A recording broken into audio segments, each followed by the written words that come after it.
என்னப்பா காங்கிரஸ் கட்சியில் இருப்பீங்களா, உயிரோடு இருக்கீங்களா, செத்து போயிட்டீங்களா?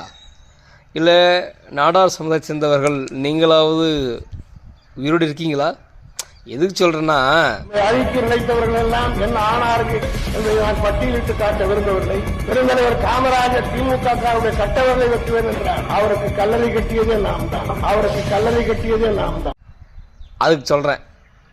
இப்படி தான் தமிழ்நாட்டில் இந்த காங்கிரஸை அழிக்க, இந்த ஐயா காமராஜர் அழிக்க திராவிட முன்னேற்ற கழகங்கள் தமிழரை அகற்ற திராவிடம் அப்படின்னு சொல்லி கொண்டு வந்து அதில் சின்ன சின்ன பிரச்சனைகளை எமோஷனலாக பேசி, அன்றைக்கு ஊடகம் கிடையாது, பத்திரிகை கிடையாது, உணர்ச்சிகளை தூண்டிவிட்டு இந்த எமர்ஜென்சி கேள்விப்பட்டிருப்பீங்க, ஹிந்தி எதிர்ப்பு போராட்டம், இந்த மாதிரியான பல விஷயங்களை கையில் எடுத்து ஆட்சி பறிபூர அளவுக்கு நான் ஆணையிட்டால் அது நடந்துவிட்டால் ஏழைகள் வேதனை பட மாட்டான் முதல் கொண்டு வசனைகளெல்லாம் எழுதி தமிழரை ஒதுக்கி திராவிடம் இங்கே ஆண்டது.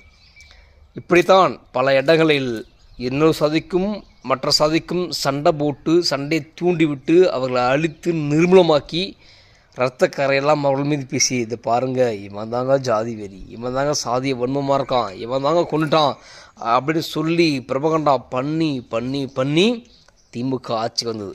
அதுலேருந்து உதயமாக வந்து தான் அனைத்து இந்த அண்ணா திராவிட முன்னேற்ற கழகம்.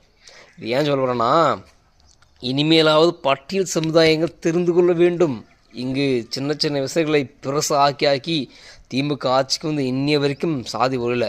அதுக்கு இந்த 5 வருஷத்தில் திமுகவால் பட்டியல் சமுதாயம் அதிகமாக பாதிக்கப்பட்டாங்க. போன முறை அதிமுக கட்சிகளோட அங்கே சாதிய குடும்பம் கிடையாது, ஆனால் இருக்கிறது பெருசாக கட்டமைச்சாங்க. ஆனால் திமுக ஆட்சிக்கு வந்த பிறகு எங்கே பார்த்தாலும் சாதி வெறி, சாதிய கலையாட்டம்.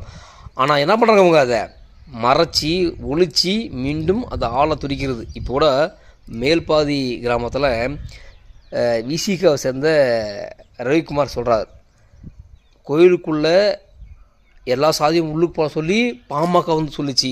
குறிப்பாக மயிலும் சட்டமன்றத்தை சேர்ந்த சிவகுமார் வந்து பேசினார். நாங்கள் என்ன நினச்சோன்னா, பாமக எதிர்ப்பு நினச்சோம், ஆனால் அங்கே போனால் தெரிஞ்சது அவங்க யாருமே இது பண்ணலை, அப்போ திட்டமிட்டே இது கலவரம் பண்ணிக்கிறாங்க அப்படி சொல்கிறாங்க. அப்போ திட்டமிட்டே கலவரம் பண்ணது யாருங்க? ஆர்எஸ் பாரதி. அவர் தான் கோயில் லாக் பண்ணார். சின்ன விஷயத்தை பேசி அதை சுமூகமாக முடிக்கும் இடத்த அதை லாக் பண்ணது யார்? ஆர்எஸ் பாரதி, திமுக. வேங்க வயல மலம் கலந்து பிஏ கலந்து அதை கடைசி வரைக்கும் வெளியே சொல்லக்கூடாது காத்துக்கொண்டு இருந்து திமுக. ஆனால் அது ஒரு கட்டத்தில் மூடி வைக்க முடியாது சொல்லி அந்த சமூகம் தான் கலைஞ்சுன்னு சொல்லிடுச்சு. அப்போ அந்த சமூகம் கலந்துருக்கு. அப்போ அங்கே பொய்யை சொல்லி மற்ற இடத்துல சாதி வைன்னு சொல்லி திருமாவளவன் ஒவ்வொரு மேடையிலும் கொக்கரிச்சார். மனிதன் குடிப்பானா, மனிதன் செய்வானா, குரூரம் இது அப்படி சொல்லி மற்ற சாதிகளை பயங்கரமாக அப்பண்டமாக பேசியவர் திருமாவளவன். புரியுதுங்களா? திமுக சாதி வெறியை தூண்டும், திமுக சாதியை கொண்டு வரும், திமுக மதவெறியை கொண்டு வரும். அதை இம்ப்ளிமெண்ட் பண்ணுற இடத்துல இருப்பது விசிக, குறிப்பாக திருமாவளவன். இதெல்லாம் தெரிஞ்சிக்காமல் மற்ற சமூகங்கள் பழி போட்டு குளிர் காஞ்சிருப்பது இந்த திராவிட முன்னேற்ற கழகம், பலியாகுவது இந்த மக்கள். அப்போது இதை தெரிந்து கொள்ள வேண்டும். காமராஜர் அவர்களையே அழித்த இந்த திருட்டு பையன் திமுக தமிழர்களையும் தமிழர் மக்களையும் வாழ வைப்பார்களா? இவர்கள் நல்லாட்சி செய்வார்கள் என்பதை நீங்கள் தெரிந்து கொள்ள வேண்டும்.